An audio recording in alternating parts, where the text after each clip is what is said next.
buenos días, tardes o noches, según cuando estén oyendo este programa. Bienvenidos una vez más a Historias de Fútbol. Nos hemos hecho un poco de rogar por cuestiones personales, pero lo importante es que aquí volvemos con una nueva historia. Contábamos en el pasado podcast la historia de los nombres de los estadios de la Liga Española y hoy os vamos a contar la historia de un título logrado por un conjunto francés que juega en un estadio icónico del fútbol europeo como es el Velodrome. Supongo que muchos oyentes ya se harán una idea de quién estamos hablando, pero antes de entrar en materia, como siempre, os recordamos que podéis encontrar todos los programas en las plataformas de Spotify, iVoox, YouTube y Anchor FM. Os recomendamos que os suscribáis para estar notificados de cada programa que subimos y de paso nos ayudáis a seguir creciendo. Y os recuerdo también los perfiles de redes sociales en Twitter @hist_de_fútbol y en la página de Facebook Historias de Fútbol. Ahí podrán encontrar toda la información del podcast. Sin más, viajamos hasta la segunda ciudad más poblada de Francia para contaros una historia de Champions. Esta semana en Historias de Fútbol os contamos la historia de la Champions conquistada por el Olympique de Marsella. Muy buenas, Gonzalo. Muy buenas. Como bien tú has dicho, nos hemos hecho de rogar para traer esta edición número 33 de Historias de Fútbol y era un programa que estaba planteado en un primer momento para conmemorar el inicio de una nueva temporada de la Liga de Campeones, de la principal competición de clubes del fútbol europeo. No obstante, aunque este programa se va a subir un poco fuera de tiempo, vamos a coincidir más o menos con la segunda jornada de la competición, con lo cual, pues bueno, ahí queda eso. Y vamos a hablar de la primera de las ediciones de la Champions League como tal, ya que en esa edición de la 92-93 fue la primera en la que se cambió el anterior formato y denominación de la Copa de Europa. Además de esta particularidad, esta edición de la máxima competición de clubes del fútbol europeo tendría un campeón muy poco habitual, el Olympique de Marsella, que se convertía en el primer club francés y único hasta la fecha en levantar dicho torneo. Tienen que saber nuestros oyentes que el torneo, tras el cambio de formato de Copa de Europa a Champions League, variaría, de forma que se daba cabida a un número que llegaba a los 36 equipos, entre los que se encontraban equipos de federaciones como las de Letonia, Eslovenia o Ucrania, que participaban por primera vez tras la descomposición de la Unión Soviética y Yugoslavia, las federaciones que antes las englobaban. Esta edición además también vería competir por primera vez a los clubes israelíes que hasta ese momento disputaban las competiciones asiáticas, algo muy curioso. Estos 36 equipos, como digo, jugaban entre 2 y 3 rondas previas dependiendo de la clasificación que tuvieran en el ranking europeo, hasta quedar, por así decirlo, una fase final con tan solo 8 clubes que se dividían en 2 grupos, donde el campeón de cada grupo se clasificaba directamente para la final. De esta forma, y tras las fases previas que hemos comentado, los 8 equipos que llegaban a la fase de grupos son el Marsella, el Rangers de Glasgow, el Brujas, el CSKA de Moscú por el grupo A. Y en el B tenemos al Milán, al Göteborg, al Oporto y al PSV Eindhoven.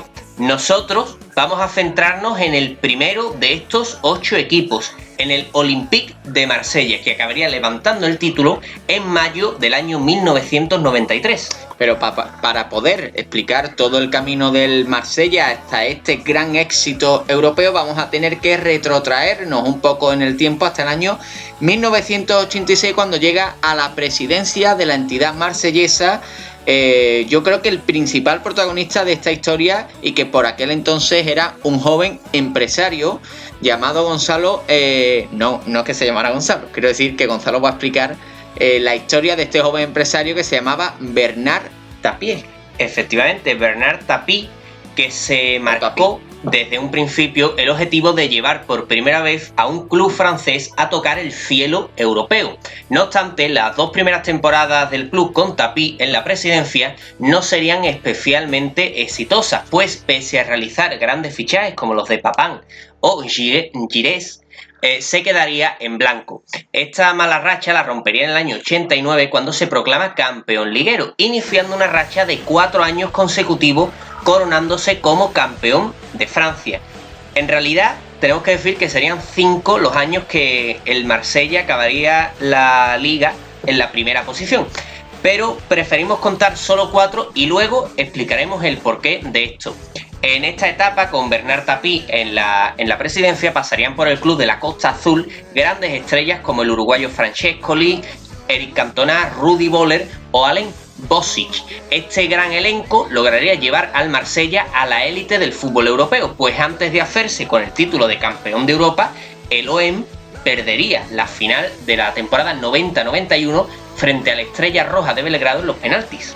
Puesto que, como decíamos, en la temporada 91-92 el Marsella ganó la Liga Francesa, consiguió plaza para esta remodelada Copa de Europa de la temporada siguiente, de la 92-93, que se convertiría desde aquel momento en la ya denominada Champions League, siendo el primer equipo francés en clasificar para la nueva competición de la UEFA. El Marsella, al igual que la mayoría del resto de clubes clasificados, iniciaría su andadura en la segunda ronda previa, teniendo que enfrentarse al modesto Glentoran de Irlanda del Norte, al que golearían por 8-0 sin ningún tipo de problemas. En la siguiente y última ronda previa, al Olympique de Marsella le tocaría enfrentarse al Dinamo de Bucarest, otro equipo de un escalón inferior al conjunto marsellés, pero que consiguió ponerlo en apuros, especialmente en el partido de ida disputado en Bucarest, donde consiguió arrancar un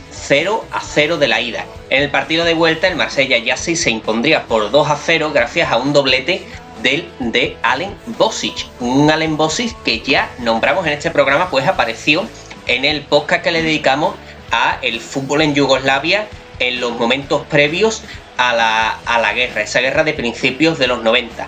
Los goles de este partido de vuelta, de este Marsella 2, Dinamo de Bucarest 0, lo pueden encontrar fácilmente en YouTube en un canal llamado SP 1873, que ahí está un resumen bastante completo de lo que fue aquel partido de vuelta. Ahí está el doblete de Alain Bosic. Pues bien, esta victoria ante el equipo rumano le valió al Marsella para pasar a la fase de grupos, estando a un solo paso ya de la final, ya que, como comentábamos antes, el campeón de grupo pasaba directamente al partido por la lucha por el título. El Marsella quedaría encuadrado en el mismo grupo que el Rangers de Glasgow, el Brujas y el CSK. El cuadro, entrenado por Raymond Goethals, iba a lograr Raymond Goethals iba a lograr 3 victorias y 3 empates, acabando líder con 9 puntos, un punto solo más que los conseguidos en aquella fase de grupo por el Rangers, que se quedó, fíjate, a un solo punto de disputar una final de Champions. En el otro grupo, el campeón sería el AC Milán, el cual contó sus 6 partidos por victoria, logrando 12 puntos y encajando únicamente un solo gol en contra. Es decir, el Milán dominó con mano de hierro el grupo B. De esta forma se enfrentaban en la final un Olympique de Marsella que alcanzaba su segunda final europea en tan solo 3 temporadas y un Milan que, pese a la marcha de Arrigo Sacchi y la llegada de Fabio Capello al banquillo, seguía con su papel dominante en el fútbol europeo de finales de los 80 y principios de los 90. La final se disputaría el 26 de mayo de 1993 en el Olympiastadion de Berlín y los equipos presentaron los siguientes 11. Por parte del Olympique encontramos a Bartev en portería, defensa para Saucé, Basile Boli, Dimeco y Angloma, Desailly, Edeli y Abedi Pelé en el centro del campo junto a Didier Deschamps, el actual seleccionador francés, y en la delantera Rudi Völler con Alain Bosic, entrenados por, como hemos dicho antes, el entrenador belga Raymond Goethals. Por parte del Milán encontramos a Rossi en portería, Maldini, Baresi, Costa Curta, Tassotti, esa mítica defensa de Sacchi, Albertini, Lentini, Rijkaard y Donadoni en el centro del campo y Van Basten con Massaro en la delantera. Un auténtico equipazo que presentaba el Milán en aquella final. Todo esto entrenado por el mítico entrenador italiano Fabio Capello. Además, tenemos que comentar que en el banquillo del club rossonero se encontraba Jean-Pierre Papin, una de las estrellas del Olympique de Marsella, que ese mismo verano se había marchado al club de la Lombardía. Les va a llamar mucha atención a nuestros oyentes que saber que en los días previos de aquella final se hablaba mucho de la posibilidad del fútbol italiano de lograr lo que se bautizó en aquel momento, en aquel contexto, como un Grand Slam 93, puesto que anteriormente la Juventus había logrado la Copa de la UEFA y el Parma la Recopa, teniendo por tanto el fútbol italiano una oportunidad histórica de plasmar el dominio que en esos momentos ejercía en el continente europeo. De ahí ese concepto de Grand Slam 93. En el encuentro, en la final de la Copa de Europa, Goethals le ganaría la partida a Capello gracias a una asfixiante presión adelantada. No obstante, el partido, según cuentan las crónicas de la época, no sería una oda al virtuosismo precisamente. Incluso el encargado de la crónica para el diario El País lo compara con un encuentro de la segunda división inglesa. Es decir, no recuerdo el nombre del periodista, pero el enviado especial del País a aquella final de Berlín, pues compara la final entre el Marsella y el Milán con un, por ejemplo, Wigan Middlesbrough, ¿no? Un partido que podría ser perfectamente una final de Copa de Europa. Finalmente, un partido tan poco fluido como este se decidió de la única forma posible, con un gol del defensor Basile Boli en un saque de esquina en el minuto 46. De esta forma, el Olympique de Marsella alzaba al cielo de Berlín la única Copa de Europa que, al menos hasta este momento, ha viajado a Francia con el ganador. El Milán, por su parte, perdía la oportunidad de revalidar el título logrado 3 años antes, aunque sí lograría coronarse como campeón en la temporada siguiente. Además, y para finalizar con el partido de la final, cabe destacar que este fue el último encuentro disputado por el mítico delantero holandés Marco van Basten.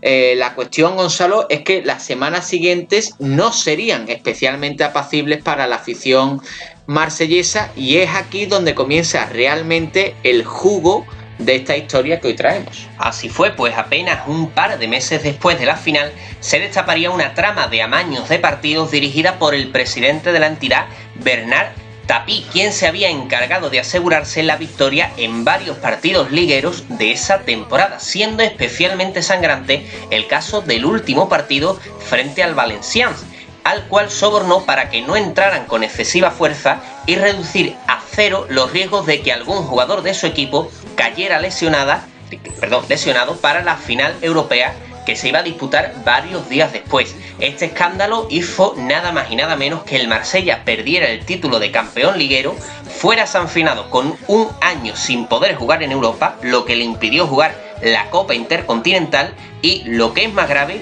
fue defendido a la Ligue 2, la segunda categoría del fútbol francés. Al menos no le quitaron la Champions.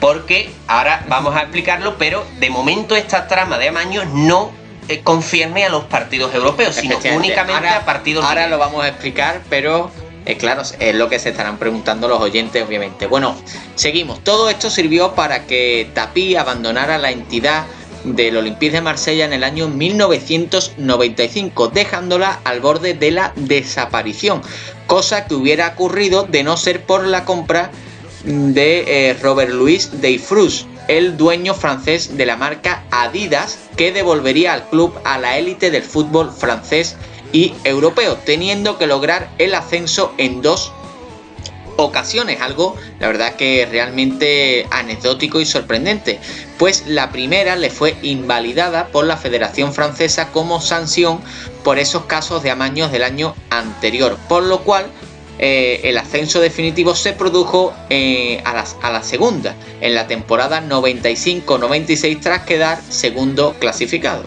Como hemos dicho, este caso de corrupción dejó al Marsella sin título liguero, el cual quedó sin dueño al ser rechazado por el segundo clasificado de aquella temporada, que había sido el Paris Saint-Germain.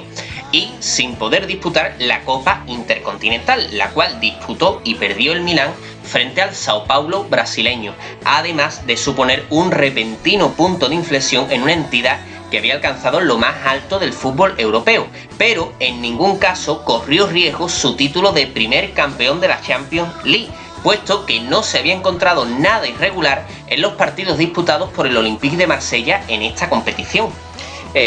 No obstante, este es un tema que sigue muy vivo, pues muchos años después. Hay que decir que uno de los jugadores de este Marsella campeón, como fue Jean-Jacques Eidili, declaró al L'Équipe en el año 2006 que todos los jugadores del Olympique de Marsella que disputaron aquella final contra el Milán lo hicieron dopados, a excepción, según él, de Rudi Voller. E incluso el por aquel entonces seleccionador rumano Cornel Dinu afirma haber actuado como intermediario entre Tapie y Ion Crăciunescu, el árbitro rumano que dirigió el partido de fase de grupos entre el Marsella y el Brujas para sobornar a este segundo. A este segundo nos referimos al árbitro, y a mí me hace aquí especial gracia la aparición de repente de un entrenador rumano de la nada que 20 años después dice que él estuvo ahí. Cornel Dinu, una persona de la que seguramente nadie se acordará, ni siquiera en Rumanía, en su pueblo nadie lo conoce, pues ahí estuvo Cornel Dinu, que apareció para también meter cizaña las declaraciones, o esta acusación grave las declaraciones en L'Équipe de este jugador del Marsella, integrante de aquella plantilla, diciendo que los jugadores jugaron dopados.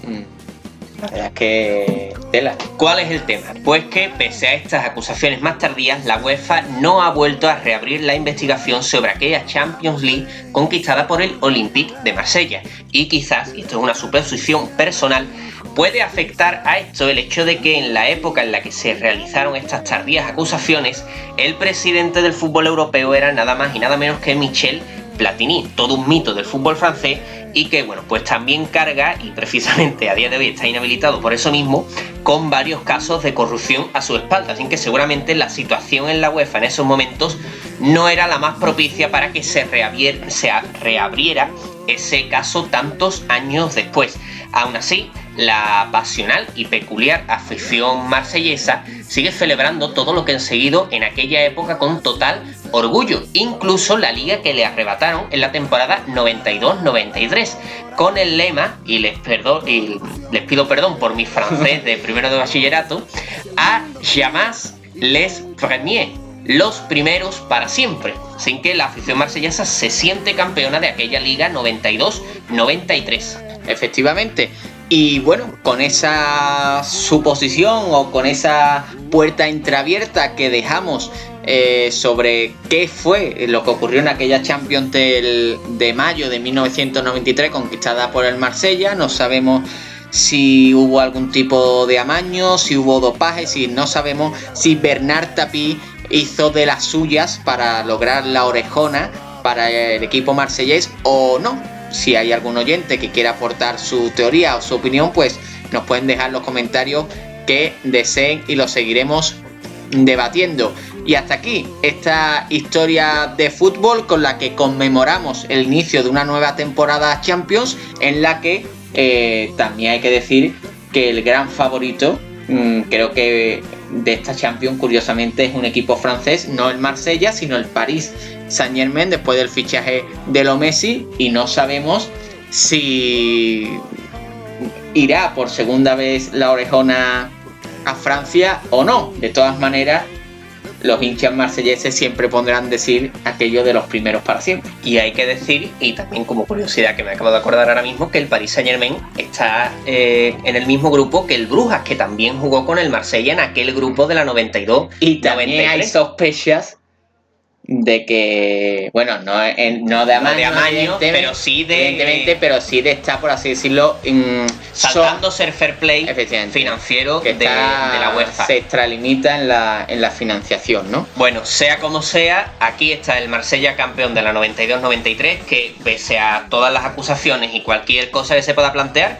el título está en el velodrón, que eso no se lo quita nadie, y bueno, pues el Paris Saint-Germain pues luchará por volver a llevar un título de la Liga de Campeones a Francia, cosa que, si no me equivoco, ha tenido 3 intentos fallidos. Pues el Olympique de Marsella perdió la final en el 91 con el Estrella Roja. El Saint Etienne perdió una final contra el Bayer Leverkusen, si no recuerdo, el Bayern de Múnich, perdón, en los 70, si no recuerdo mal, y la que perdió el Paris Saint-Germain también contra el Bayern de Múnich hace 3 años. Así que es verdad que Francia ha estado rondando el título varias veces, pero solo en una ocasión ha conseguido llevárselo. Y aquí hemos estado nosotros en Historias de Fútbol para recordaros ese título, esa Champions francesa que logró el Olympique de Marsella y todo lo que después desembocó el fenómeno de Bernard Tapie.